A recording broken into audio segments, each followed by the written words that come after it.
SSC GD के सभी विद्यार्थियों के लिए आज मैथ्स विषय पर बहुत डिटेल में बात करने में जा रहा हूं कि अपने मैथ्स विषय को कैसे मजबूत करें, क्या पढ़ाई की टेक्निक्स होनी चाहिए, कैसे इसमें अगर आपकी स्पीड बढ़ नहीं रही है, कैलकुलेशन ठीक नहीं हो रहा है, इन सबको कैसे ठीक करें। तो सारी बातों पे हम डिटेल में समझेंगे। बहुत ध्यान से पूरा वीडियो सुनिएगा क्योंकि मैथ्स बहुत महत्वपूर्ण विषय है इस परीक्षा को क्लियर करने के लिए। और जो डर हमने अपने मन में बैठा रखा है कि मैथ्स तो हम सीख नहीं पाएंगे, हमारा मैथ्स अच्छा नहीं है, हम एग्जाम निकाल पाएंगे कि नहीं, तो वो डर आपका आज मैं दूर करूंगा। तो पूरा वीडियो ध्यान से देखिएगा। एसएससी जीडी को लेकर मैंने पहले भी कई वीडियो बनाए हैं, आप जरूर देखिएगा। प्रीवियस ईयर का पेपर भी सॉल्व करवाया है हमने, 60 दिनों का मास्टर प्लान भी डिस्कस किया है। आपको पता है कि इस बार जो टोटल वैकेंसीज हैं फिलहाल वो 25,487 है। हालांकि बाद में संख्या बढ़ेगी। जो पैटर्न है उसमें जीएस है, फिर आपका मतलब रीजनिंग हो गया, मैथ्स हो गया, जीएस हो गया और इंग्लिश या हिंदी में से आपको एक विषय चुनते हैं। 80 सवाल, 160 नंबर और 1 घंटे का समय आपके पास होता है। और ये अभी 2025 के कुछ लेटेस्ट हमारे सिलेक्शंस हैं जो मैं आपको जल्दी जल्दी दिखा रहा हूं। आप भी इस साल इतनी मेहनत करिए कि 2026 में ऐसे सुंदर मैसेज आपके भी आए और आपकी फोटो भी हम दूसरे विद्यार्थियों को दिखा सकें।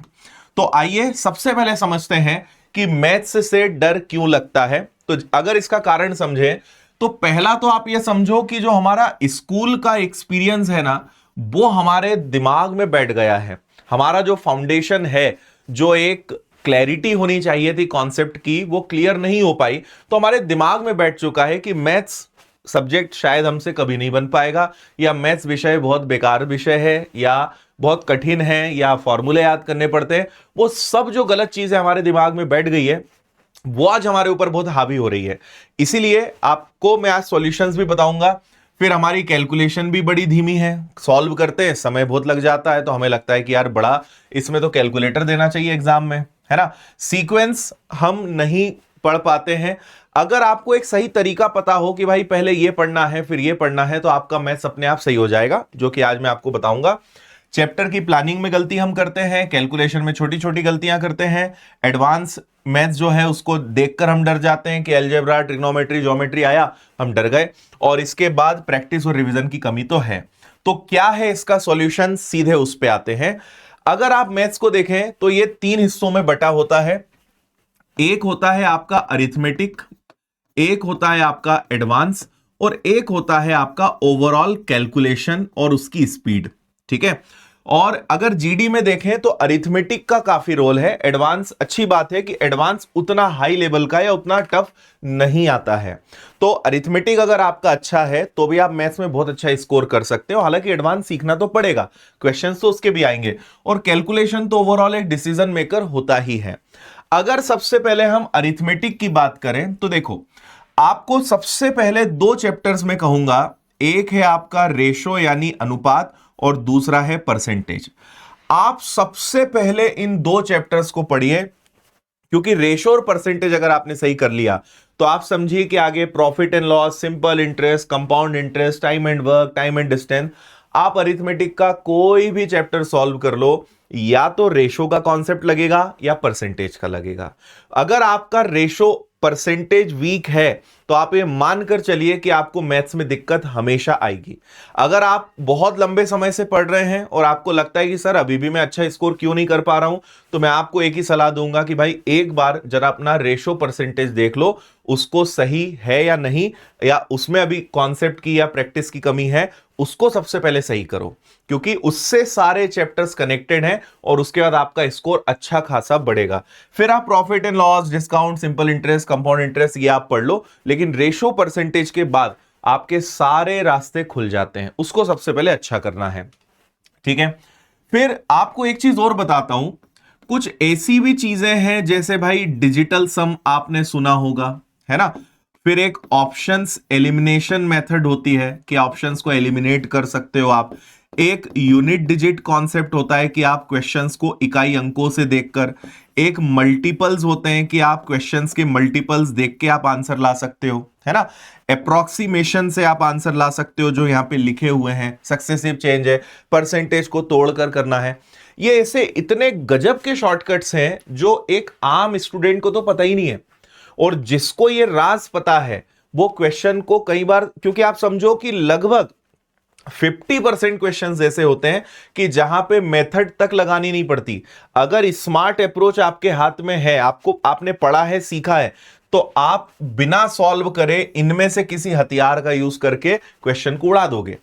और ये सीखो, अगर नहीं आता है तो YouTube पे आपको आराम से वीडियोस मिल जाएंगे, मेरे भी मिल जाएंगे, या फिर आप चाहें तो मेरी एक कैलकुलेशन की बुक है जिसमें हमने कैलकुलेशन फास्ट करना, उसके सारे चैप्टर्स, ये सारे चैप्टर्स प्रॉपर, उसमें QR कोड्स हैं, स्कैन करोगे वीडियो प्ले होगा, क्वेश्चंस हैं, सॉल्यूशंस हैं, शॉर्टकट्स हैं, सब कुछ उसमें एक्सप्लेन है। हाँ, ये मेरे पास रखी भी है, दिखा देता हूं। ये हमारी किताब है अल्टीमेट कैलकुलेशन प्रो, इसमें ये सारे चैप्टर्स आपको मिलेंगे। तो आप चाहें तो किताब से पढ़ लें, चाहें तो कोर्स से पढ़ लें, चाहें तो यूट्यूब से पढ़ लें। इंपॉर्टेंट ये नहीं है कि मैं चाहता हूं कि आप किताब खरीदें, इंपॉर्टेंट ये है कि आपको ये सीखना है, कहीं से भी सीखो। लेकिन जब आप इनमें से कोई चैप्टर पढ़ोगे तब आपको खुद पे इतनी हंसी आएगी कि हम आज तक इन सब चीजों से दूर कैसे थे, तब आपको समझ में आएगा। अभी ये सब अपने आप में चैप्टर्स हैं, और जब आप इनको सीखोगे तभी आप समझ पाओगे कि इनमें कितनी बड़ी ताकत है। तो आप भाई सबसे पहले इन चीजों को मजबूत करो और इनको सीखो। ये मेथड्स को फेल कर देती हैं और 2-2, 5-5 सेकंड में बच्चे क्वेश्चंस को देखकर आंसर ले आते हैं कि भाई आंसर जो है 19 का मल्टीपल आएगा, 8 का मल्टीपल आएगा, चेक करो 8 का भाग किसमें जा रहा है, आंसर आ गया। ऐसी चीजें चल रही है, आपको पता ही नहीं है। सीखो आप इन चीजों को, ठीक है। अब अगला क्या है, जैसे थोड़ा सा कैलकुलेशन के बारे में आपको बता दूं, तो कैलकुलेशन को अच्छा करने के लिए आप कभी भी कुछ भी कर लो, एट द एंड आपको पहाड़े याद करने पड़ेंगे 30 तक, आपको क्यूब्स याद करने पड़ेंगे 30 तक, और आपको स्क्वायर्स यानी वर्ग याद करने पड़ेंगे 50 तक। कर लोगे स्पीड बढ़ जाएगी, फायदा एग्जाम में मिल जाएगा। नहीं करोगे एग्जाम में निश्चित रूप से आप पीछे रह जाओगे, और बाद में आप जब खोज करोगे कि स्पीड कैसे बढ़ाएं, तब घूम फिर के आना इसी पे पड़ेगा। मत इग्नोर करो इन चीजों को, समय रहते अच्छा कर लो, आपका मैथ्स और कैलकुलेशन बहुत अच्छा हो जाएगा। इसके बाद अगला काम आपको क्या करना है कि पेन को कम से कम चला के अपने दिमाग में प्रैक्टिस आपको करनी है। कोशिश करो कि जितना खुद से बिना पेन चलाए कर सकते हो, जितना वहीं के वहीं क्वेश्चन को देखकर सॉल्व कर सकते हो, उतना करने का प्रयास करो। धीरे धीरे शुरुआत में दिक्कत आएगी, लेकिन एक समय के बाद ऐसा होने लगता है कि जब आपके सामने नंबर्स होते हैं तो आपको देख के समझ में आ जाता है कि हाँ, ये इतनी बार कटेगा, ये गुणा होगा और ये आंसर आ जाएगा। इतनी प्रैक्टिस हो जाती है, बस आपको उसको अच्छे से करना है। जैसे छोटा सा एग्जांपल, आज सुबह ही मैंने किसी क्लास में कराया था तो मुझे याद आ रहा है, ऐसा लिखा हुआ था कि 5700 में 19 का भाग देकर और मुझे 15 का गुणा करना था। अब ये बहुत बेसिक चीज है कि आपको तुरंत याद आएगा कि यार इसका आंसर तो हमारा 5700 1900 है, मतलब 4500 आपका आंसर आ जाएगा। अब देखते से आप इसको सॉल्व कर सकते हो, ये स्पीड होनी चाहिए। अगर आप आज भी इस तरीके पे हो कि भाई 19 तिया 57, ये 300 कटा 15 तिया 4500, तो यहां आप गलत हैं, आप कभी स्पीड नहीं डेवलप कर पाओगे। आप इससे समझ लो कि आपका लेवल यह होना चाहिए कि इसको देखकर पता चल जाए कि 4500 आंसर आपका आएगा, 4500 आपका आंसर आएगा। अगर ये लेवल आ गया तो आप समझो कि एग्जाम में आपकी स्पीड शानदार आएगी। देखते से यार 300 बार कटा 15 तिया 4500, इतनी जल्दी पेन चलेगा ही नहीं जितनी तेज दिमाग चल सकता है। तो इसलिए याद रखें, पेन कम से कम चलाएं, अपने दिमाग को यूज करें, दिमाग है ही चलाने के लिए। और यह चीज रातों रात नहीं होगी, आप प्रैक्टिस करोगे, शुरुआत में समय लगेगा, आपके आंसर्स गलत आएंगे, लेकिन जब ये आपकी हैबिट में आएगा तो बहुत अंतर रह जाएगा। पेन की स्पीड नहीं बढ़ सकती, वो अगर 10-15 सेकंड लेगा तो लेगा, लेकिन दिमाग 2 सेकंड में या 1 सेकंड में देखकर बता देगा। ये दिमाग की ताकत है, पर उसको डेवलप करना पड़ेगा। जैसे आप अगर जिम जाते हो तो अचानक से मसल्स आपकी नहीं बनेगी ना, बॉडी नहीं बनेगी। आप लगातार वजन उठाओगे, लगातार वर्कआउट करोगे, मसल्स डेवलप होगी। दिमाग सेम फंक्शंस पे काम करता है। दिमाग क्या है? मसल्स है। आप जितना चलाओगे उतना वो स्ट्रांग होगा, उतना फास्ट होगा। चलाओगे ही नहीं तो वो बेचारा वैसे दुबला पतला मसल्स लेके वो पड़ा रहेगा। So it's all about practice, कि आप उसको मेहनत करवाओ, प्रैक्टिस करवाओ। आप देखो बहुत शानदार आपका कैलकुलेशन होगा। अगले पॉइंट पे चलते हैं कि भाई पीवाईक्यूज आपको ज्यादा से ज्यादा सॉल्व करना है। अच्छा, एक और चीज है कि मेरा एक कैलकुलेशन का कोर्स भी है विनर्स ऐप पर। आप चाहे तो पूरा मैथ्स ले सकते हैं, चाहे तो कैलकुलेशन सीखना है तो उसका एक बहुत छोटा सा कोर्स है, वो आप जरूर करो। जो हमने किताब बनाई है वो उसी कोर्स से बनाई है, तो उसमें ये सब मैंने सिखाया है। मल्टीप्लिकेशन, बोर्ड मास, भिन्न, दशमलव, गुणा, भाग, सबकी शानदार ट्रिक्स है। वो आपके पास होना चाहिए कोर्स, है ना। प्रीवियस ईयर्स की क्वेश्चंस आपको प्रैक्टिस करनी है, तो भाई पहले आपने क्या किया, पहले आपने हर चैप्टर, जैसे एक एग्जांपल दे देता हूं मैं, आपने पहले रेशो चैप्टर करा। जैसे मान लो रेशो में अगर एसएससी जीडी की बात करूं तो कम से कम 10 से 15 क्लासेस में रेशो की पढ़ाता हूं। तो आपने कहीं से भी पढ़ा, रेशो को पहले सीखो टाइप वाइज, जैसे मैं हमेशा टाइप वाइज पढ़ाता हूं, लेवल वाइज पढ़ाता हूं। तो आपने पहले रेशो को अच्छे से सीखा, ठीक है। अब जब आपने पूरी 10-15 क्लासेस देख ली तो आपको एक बार क्विक इसका पहले तो रिवीजन करना है ना। रिवीजन करने के बाद अब आपको इसकी प्रैक्टिस करनी है, और आपको रेशो के कम से कम 200 प्लस क्वेश्चंस अलग से लगाने हैं। और यह तरीका हर चैप्टर में लगाना पड़ेगा। पहले चैप्टर को सीखो, सारे टाइप्स कवर करो, सारे लेवल्स कवर करो, एक बार रिवीजन करो, और अब उसके 100-200 क्वेश्चंस लगाओ। ये हर चैप्टर में जब आप फॉलो करेंगे तो आपसे सारे चैप्टर्स के क्वेश्चंस बनेंगे, है ना। ये तरीका है लर्न रिवीजन प्रैक्टिस। पहले सीखो, रिवीजन करो, प्रैक्टिस करो, एंड रिपीट, चलता रहेगा ये। और फिर आप प्रीवियस ईयर्स के क्वेश्चन सॉल्व करोगे तो आपको पैटर्न समझ में आएगा कि किस तरीके का पैटर्न फॉलो हो रहा है ना। 5 साल के आप क्वेश्चंस कम से कम सॉल्व करेंगे। अब फिर जैसे मेंसुरेशन है, ज्योमेट्री है, नंबर सिस्टम है, एल्जेब्रा है, ट्रिग्नोमेट्री है, यहां पे फॉर्मूले बहुत सारे हैं। तो आप या तो फॉर्मूले की बुक आजकल मिल जाती है, हमारी भी किताब है वो ले लो, या कोई भी किताब खरीद लो, या आप खुद के कॉपी भी बना सकते हो।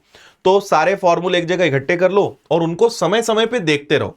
आपको एक आदत बनानी चाहिए कि हर संडे इस प्रकार की जो चीजें होती है ना, कि यार चलो सारे फॉर्मूले याद कर लेते हैं, रीजनिंग की कोई चीज है कि चलो कुछ ट्रिक्स पलटा लेते हैं, इंग्लिश की वोकैबुलरी निपटा लेते हैं, हिंदी है तो चलो कुछ पर्यायवाची और विलोम शब्द या जो भी है उसको पलटा लेते हैं। संडे को ना ऐसी चीजें देखा करो जो आप भूल जाते हो।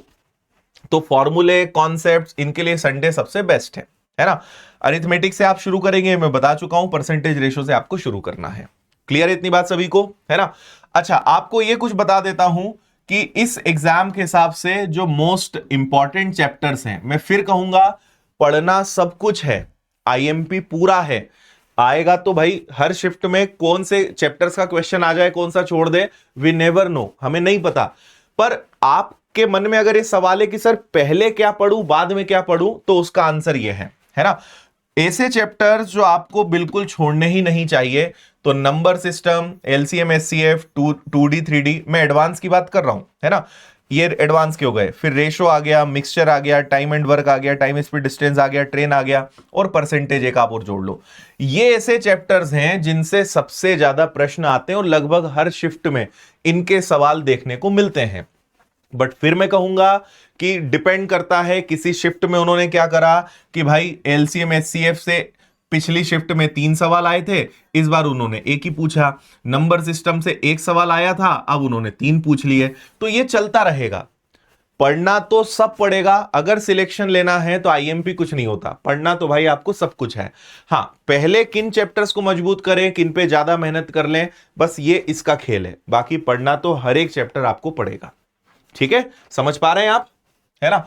ये देखिए, इसके बाद रेसेस, आपको इससे एक ये भी समझ में आ जाएगा कि 2024 की परीक्षा में ट्रेंड क्या था, 2025 की परीक्षा में ट्रेंड क्या था।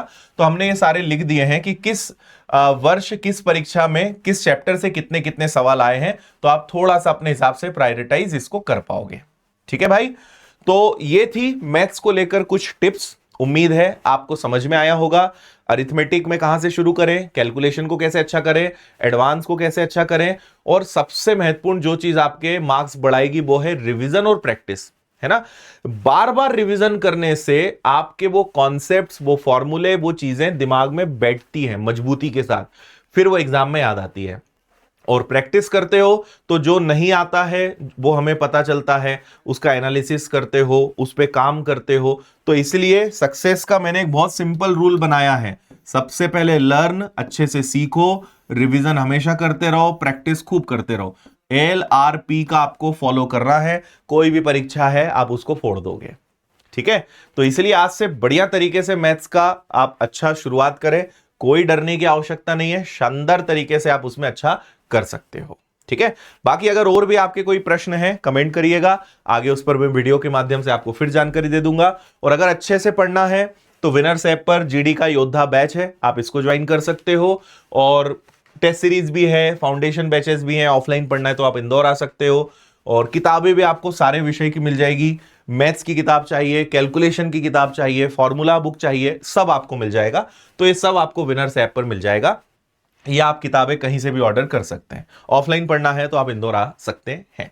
ठीक है, तो कैसा लगा वीडियो, क्या हेल्प हुई, ये मुझे कमेंट करके बताइए। बाकी आगे आपके लिए और भी इस प्रकार की कुछ और वीडियोस में लेकर आऊंगा, और विनर्स के साथ आप सभी प्लेटफॉर्म्स पर जुड़े रहें ताकि सारी जानकारी आपके पास पहुंचती रहे। थैंक यू, जय हिंद।